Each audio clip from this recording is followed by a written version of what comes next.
बिस्मिल्लाहिर्रहमानिर्रहीम। अस्सलाम वालेकुम, सत श्री अकाल। आज मैं आपको भारत माता की कहानी की दूसरी किस्त सुनाऊंगा और दूसरी किस्त सुनाऊंगा भारत माता के 3 बेटों के बारे में। एक तो भारत माता के पुराने बेटे जो कि शूदर हैं, जो सदियों से भारत माता में आबाद हैं। उसके बाद भारत माता के मतरे बेटे जिनको कहते हैं, आप उर्दू में कहते हैं जी की कहते ने मतरेयान हूँ, यानी कि जो सगे बेटे ना हों, वो हैं ब्राह्मण देवता साहब। और तीसरे हैं जो सबसे ज़्यादा मतरे बेटे हैं या सगे नहीं हैं, वो हैं मुसलमान। सबसे पहले इंडिया में सबसे पुराने शूदर हैं जिनको आज इन्होंने अनटचेबल कह दिया हुआ है कि ये जी अनटचेबल हैं, इनको हाथ लगाने से भी इंसान मलीच हो जाता है और नापाक हो जाता है। सबसे पुराने लोग वो हैं जो साउथ इंडिया में रहते हैं। ये जो ब्राह्मण है, ब्राह्मण देवता जो है, ये आए हैं सेंट्रल एशिया से।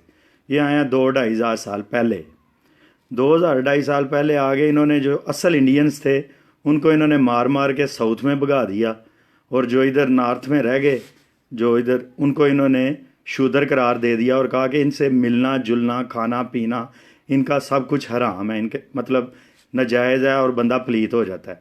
और आज तक हिंदुस्तान पे यही लोग काबज़ हैं। अच्छा, जब ये सबसे पहले ये नजायज़ लोग जो ब्राह्मण हैं ये आए, ये हमें आर्यंस, तुम देखोगे ये जो हिंदू हो, मुसलमान हो या सिख हो, ये जो ऊंची ज़ात के लोग हैं ना, इनकी शक्लें एक जैसी हैं, इनके लहजे, इनके रंग एक जैसे हैं। और जो असल इंडियन हैं उनके रंग ज़रा काले हैं, उनके नैन नक्श, उनकी शक्लें इनसे डिफरेंट हैं। और आज भी उनकी हालत जो है ना वो बहुत बुरी है।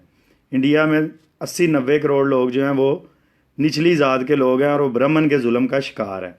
अब ब्राह्मण देवता का कब्ज़ा है दिल्ली पे, और सारे मीडिया पे भी ब्राह्मण देवता का कब्ज़ा है।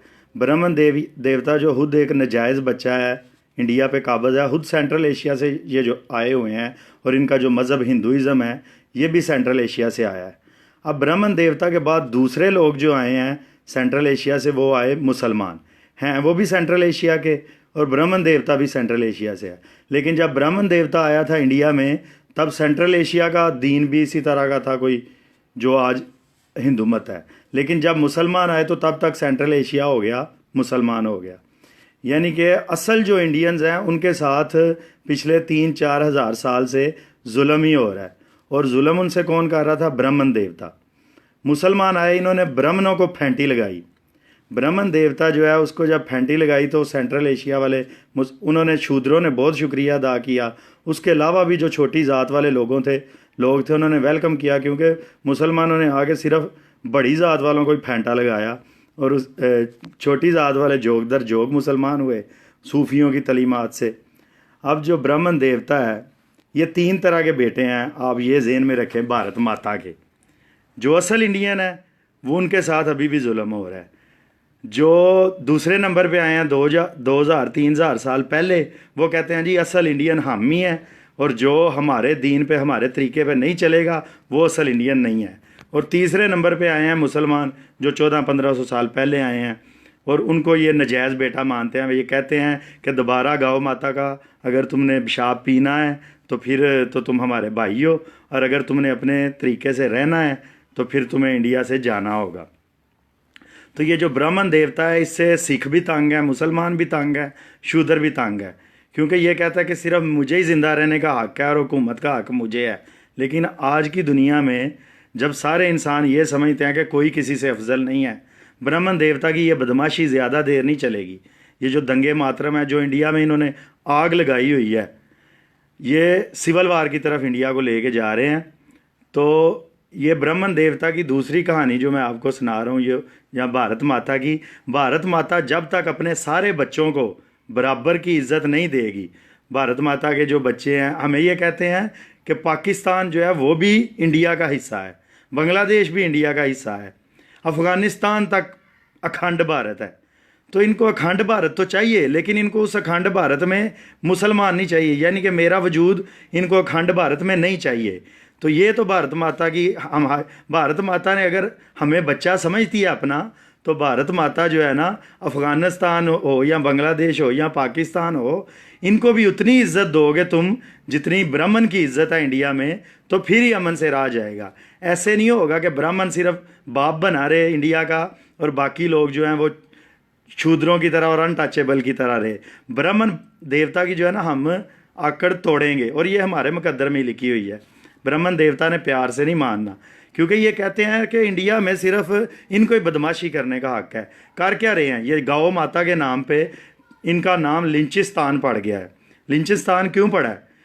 इन्होंने मजलूम गरीब मुसलमान उधर चले, उनके मज़हब में जो है ना गौ माता है और उसको ज़िबा नहीं करना। अब जब बहुत ज़्यादा उधर गायें हैं तो क्या नाम है, सस्ती हैं। ज़ाहिर है जिस चीज़ की सप्लाई ज़्यादा होगी वो सस्ती होगी, तो सस्ती हैं। और मुसलमान वहाँ का गरीब है, वो गरीब मुसलमान अगर दूध के लिए भी गौ माता को जो है ना अपने पास रखता है तो ये उसको पकड़ के कहते हैं कि तुम्हें हम कत्ल करेंगे, तुम गौ माता को मतलब अपने गुजारे के लिए भी क्यों रख रहे हो? क्योंकि ये कहते हैं गौ माता का दूध नहीं पीना, पेशाब पीना है। और इतने बगैरत हैं ये कि इंडिया सबसे बड़ा बीफ का एक्सपोर्टर है। सारी दुनिया में ये गौ माता का गोश्त बेचते हैं, लेकिन अपने मुल्क में इन्होंने ये मुनाफिकत की हुई है कि जो गरीब मुसलमान या गरीब शूदर वो जो रख लेता है गाय, उसको ये मार देते हैं। जो इनके जत्थे इकट्ठे होते हैं ब्राह्मण ऊंची जात के। अभी रिसेंटली ये जो रेपस्तान, ये किस लिए है? क्योंकि जो भी बाहर से आया ना उसने इसको ब्राह्मण देव भारत माता का रेप किया है। सबसे पहले भारत माता का रेप किया था ब्राह्मणों ने। इन्होंने आके शूद्रों के साथ जुल्म किया, वो तब से अब तक ये रेपस्तान ही है। फिर इसके बाद सेंट्रल एशिया से मुसलमान आए, उन्होंने ये जो शूद्रों और ये जो भारत माता थी ना ब्राह्मण की, इनका रेप किया। तो अब इनको इसलिए आदत पड़ गई है रेप की। अभी रिसेंटली इन्होंने ना 4 बंदों को फांसी की सज़ा दी है। वो इसलिए नहीं सज़ा दी कि उन्होंने एक लड़की का रेप किया था, इसलिए सज़ा दी है कि ब्राह्मण लड़की का रेप किया था। रोज़ाना वहाँ शूद्रों की लड़कियों का रेप होता है रेपस्तान में। 93 रेप्स तो सिर्फ दिल्ली में होते हैं ना डेली की बेस पे, लेकिन किसी को सज़ा नहीं मिलती। क्यों नहीं मिलती? कि वो या मुसलमानों की लड़की होती है, या सिखों की लड़की होती है, या वो शूदर की लड़की होती है, या किसी और गरीब ज़ात की लड़की होती है, उनको सज़ा नहीं मिलेगी। लेकिन अगर ब्राह्मण देवता की लड़की को किसी ने हाथ भी लगा दिया तो उसको सज़ा मिलेगी। तो ये जो ब्राह्मण देवता कहता है ना कि भारत अखंड भारत की सरहद काबल तक है, और उधर से क्या नाम है बांग्लादेश भी इनमें इनके अंडर है और पाकिस्तान भी। तो हम ब्राह्मण देवता को ये बता देना चाहते हैं कि अगर तुम इज्जत से सबको रखोगे, अमन से रहना चाहोगे तो ठीक है। हमारी हिंदुओं से नफरत नहीं है, आम हिंदुओं से। नेपाली हिंदू जो हैं वो, मैंने उनके कमेंट्स पढ़े हैं, वो पाकिस्तान से मोहब्बत करते हैं। वहाँ 95% क्या 100% ही वो लोग हिंदू हैं, लेकिन ब्राह्मण देवता की बगैरती से वो भी तंग हैं। तो नेपाली हिंदू पाकिस्तान से प्यार करते हैं, हम नेपालियों से प्यार करते हैं। इंडिया के हिंदुओं से भी हम, जो पढ़े लिखे लोग हैं, जो अच्छे हिंदू हैं, जो खुद ब्राह्मण देवता की बदमाशी के खिलाफ लड़ रहे हैं। वरुण ग्रोवर है, उनका एक स्टैंड अप कमेडियन है। स्वारा भास्कर है, अरुंधति राय है, और वो जो हिंदुस्तान एक मौज एक बंदा बनाता है। ये इस तरह के जो सियाणे लोग हैं जो जंग नहीं चाहते। अभी दीपिका पादुकोण ने एक वो JNU में इन्होंने जुल्म किया तो वो उधर चली गई है, इन्होंने उसको बुर्का पहना दिया है उसकी तस्वीरों में कि ये मुसलमान हो गई है। तो कोई मसला नहीं, जो बंदा भी ठीक बात करता है उसको ये कहते हैं कि ये मुसलमान हो गया है। जो सिख ठीक बात करता है इसको ये कहते हैं तू खालिस्तानी है, तो तू निकलता हो यहाँ पे। यानी कि जो ब्राह्मण देवता के खिलाफ बोलेगा उसकी इंडिया में कोई जगह नहीं है। और ब्राह्मण देवता का ये प्लान है कि अखंड भारत है, पाकिस्तान के 22 करोड़ लोग नहीं इनको चाहिए, जो 22 करोड़ की आबादी है, इनको उनकी कोई यानी कि उनकी जो ज़मीन है वो चाहिए, लेकिन वो लोग नहीं चाहिए। बांग्लादेश के 15-16 करोड़ लोग नहीं इनको चाहिए, लेकिन अखंड भारत में इन्होंने शामिल करने हैं, ज़मीन शामिल करनी है। तो ये जो ब्राह्मण देवता ना, ये किसी उस चक्कर में है। ब्राह्मण देवता ने ना अपने बच्चों को किया हुआ है। 71 में ये जो एक जीत गए हैं जंग, वो जंग कैसे वो जीते हैं? 1000 किलोमीटर का फासला था ईस्ट पाकिस्तान में और वेस्ट पाकिस्तान में। दूसरा, पाकिस्तान आर्मी, तब की जो पाकिस्तान आर्मी थी, मेरे अब्बू भी 71 की जंग में थे, मेरे मामू बांग्लादेश में कैद हुए हैं। तब हमारी पाकिस्तान आर्मी कोई वो जो है ना उसमें ऑफिशियल थी शराब, मतलब ऑफिसर पीते थे सरेआम, हलाल थी। तो हमारा मुसलमानों का अकीदा है कि, और जनरल यहिया हाँ हमारा 2 नंबर था, वो जानी आदमी था। हमारा मुसलमानों का अकीदा ये है कि जब तक तुम्हारी फ़ौज के जर्नल से लेके नीचे तक लोग करैक्टर वाले नहीं होंगे, तुम्हें छित्तर ही पड़ेंगे। तो हमारे छितर पड़ने की हमें 71 में एक वजह यह भी थी कि हमारी फ़ौज में शराब का कल्चर आम था, क्योंकि गोरे ने ट्रेनिंग की हुई थी पाकिस्तान आर्मी की, तो उसी पे चल रही थी। ये तो भला हो ज़ियाउल हक का, उसने शराब ऑफिसर मेस में शराब पे पाबंदी लगाई। अब जो कोई बंदा इंडिविजुअल पीता है, लेकिन ऑफिशियली पाकिस्तान आर्मी ने शराब नहीं पीती। तो हमें बांग्लादेश में शिकस्त होने की दो वजह थी।